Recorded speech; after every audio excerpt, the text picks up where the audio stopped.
Durante décadas, Hollywood nos convenceu de que o Velho Oeste tinha apenas alguns grandes nomes: Wyatt Earp, Doc Holliday, Billy the Kid. Mas a verdade é que existiram homens cuja reputação era tão assustadora que em algumas cidades bastava alguém anunciar sua chegada para as portas se fecharem. Quando John Wesley Harding entrava em uma cidade, poucas pessoas perguntavam quem ele era. Quase todos já tinham ouvido alguma história. A mais famosa conta que ele perdeu o controle por causa de um homem que roncava no quarto ao lado de uma hospedaria. O episódio atravessou gerações e ajudou a construir sua fama de homem extremamente imprevisível, embora alguns detalhes sejam debatidos por historiadores. Mas esse era apenas o começo. Durante anos, Harding escapou de perseguições que pareciam impossíveis.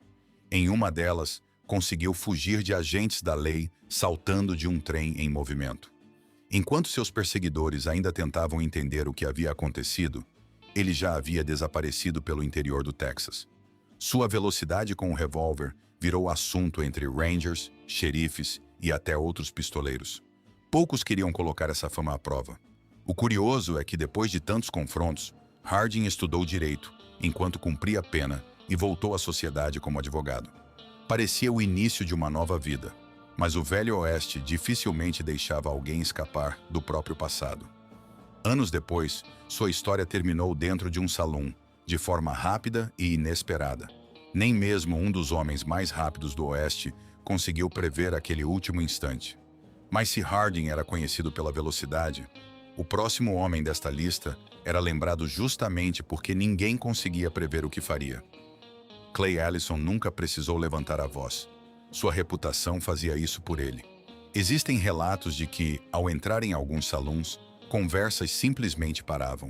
Ninguém sabia se aquela noite terminaria em uma rodada de bebidas ou em um confronto. Uma das histórias mais conhecidas diz que, depois de vencer um duelo, comemorou de uma maneira tão incomum que o episódio virou parte do folclore do Oeste e ainda hoje é lembrado em livros de história. Em outra ocasião, entrou sozinho em um estabelecimento onde vários homens armados esperavam por ele. O confronto nunca aconteceu. Nenhum deles quis ser o primeiro a sacar a arma. Às vezes, a reputação era mais poderosa do que o próprio revólver. Curiosamente, Clay Allison escapou de inúmeros confrontos perigosos. Seu fim não aconteceu em um duelo famoso. Veio de um simples acidente com uma carroça. No Velho Oeste, o destino costumava ser muito mais imprevisível do que qualquer pistoleiro. Mas havia um homem cuja velocidade ficou registrada por testemunhas. E tudo aconteceu em menos de 10 segundos. Alguns homens ficaram famosos por vencer duelos. Dallas Staudenmeier entrou para a história por vencer um tiroteio inteiro. Em abril de 1881, a cidade de El Paso estava lotada quando uma discussão saiu do controle. Em poucos segundos, vários homens já haviam sacado suas armas. Foi então que Staudenmeier apareceu correndo pela rua, com seus 2 revólveres nas mãos. Testemunhas disseram que tudo terminou em menos de 1 minuto. 4 homens caíram durante o confronto. O episódio ficou conhecido como Os 4 Mortos em 5 Segundos, tornando Staudenmeier uma das figuras mais respeitadas e temidas do Oeste. Sua pontaria também virou assunto entre os moradores. Diziam que conseguia acertar alvos a distâncias que muitos sequer tentavam. Mas sua fama trouxe inimigos. Pouco tempo depois, uma antiga rivalidade terminou em uma emboscada. O homem que havia sobrevivido ao tiroteio mais famoso de El Paso não teve a mesma sorte naquele último encontro. E mesmo assim, sua história continuou sendo contada muito depois que a fumaça desapareceu. Mas havia um pistoleiro que parecia viver 2 vidas completamente diferentes. Antes de se tornar um dos maiores criadores de gado do Texas, King Fisher já tinha conquistado outra reputação. A de homem que poucos tinham coragem de desafiar.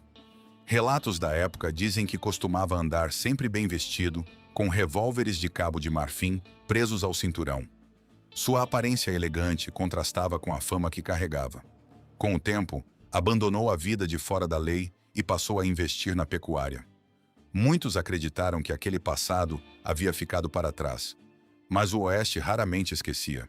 Em 1884, enquanto conversava tranquilamente dentro de um salão, homens armados abriram fogo contra ele. Kingfisher ainda tentou reagir, mas não houve tempo. Sua trajetória terminou como tantas outras no Velho Oeste, sem aviso, sem segunda chance.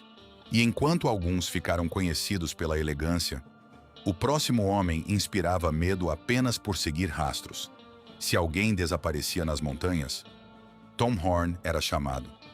Antes de ganhar fama no Oeste, trabalhou como batedor do exército, mensageiro e intérprete. Mas foi sua habilidade de encontrar pessoas que o transformou em uma lenda. Diziam que conseguia seguir pegadas por quilômetros. Interpretava marcas no chão que passavam despercebidas por qualquer outra pessoa. Durante anos, fazendeiros contrataram Horn para localizar ladrões de gado e proteger suas propriedades. Sua eficiência virou assunto em vários territórios do Oeste.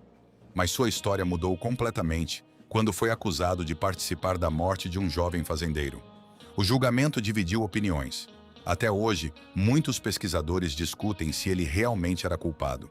Mesmo assim, sua condenação entrou para a história como um dos casos mais controversos do Velho Oeste. Poucos homens deixaram tantas perguntas sem resposta, mas o próximo desta lista fez exatamente o contrário. Ele deixou centenas de testemunhas. Imagine enfrentar dezenas de homens armados, sozinho. Foi exatamente isso que transformou Elfego Baca em uma lenda. Em 1884, uma prisão aparentemente simples acabou cercada por um grupo de homens determinados a libertar um prisioneiro. Baca encontrou abrigo em uma pequena construção de adobe. Durante horas, disparos atingiram as paredes sem parar. Quando tudo terminou, contaram centenas de marcas de bala na construção. Contra todas as expectativas, Elfego Baca saiu praticamente ileso. A história rapidamente atravessou o Novo México. Para muitos, aquele episódio parecia impossível, mas existiam testemunhas suficientes para garantir que realmente aconteceu. Mais tarde, Baca tornou-se advogado e político. Mesmo assim, seu nome jamais deixou de ser associado àquele cerco extraordinário. Ainda assim, o último homem desta lista talvez fosse o mais imprevisível de todos. Ben Thompson era conhecido por uma característica perigosa. Ele nunca recusava um desafio. Foi soldado, jogador profissional e, por um período, até ocupou o cargo de chefe de polícia em Austin. Mas sua vida sempre parecia caminhar na direção dos salões. Ali, entre mesas de cartas e copos de uísque, surgiam as discussões que mudariam seu destino. Thompson participou de vários confrontos ao longo dos anos. Sua habilidade com o revólver era reconhecida até por adversários. Mas foi justamente dentro de um teatro, em San Antônio, que sua história chegou ao fim. Convidado para uma conversa aparentemente pacífica, acabou surpreendido por vários homens armados. Não houve duelo. Não houve tempo para reação. Seu destino lembrou uma das maiores lições do Velho Oeste. Nem sempre os homens mais habilidosos eram derrotados em campo aberto. Muitas vezes, o perigo esperava escondido atrás de uma porta. O Velho Oeste nunca foi apenas a história de Wyatt Earp ou Billy the Kid. Existiram dezenas de homens que construíram reputações tão impressionantes quanto as lendas mais conhecidas de Hollywood. Alguns foram vistos como heróis, outros como fora da lei. Muitos ocuparam os dois papéis em momentos diferentes da vida. O que todos tinham em comum era um detalhe. No Oeste americano, uma decisão podia mudar tudo em questão de segundos. E talvez seja exatamente por isso que, mais de um século depois, essas histórias continuam despertando tanta curiosidade.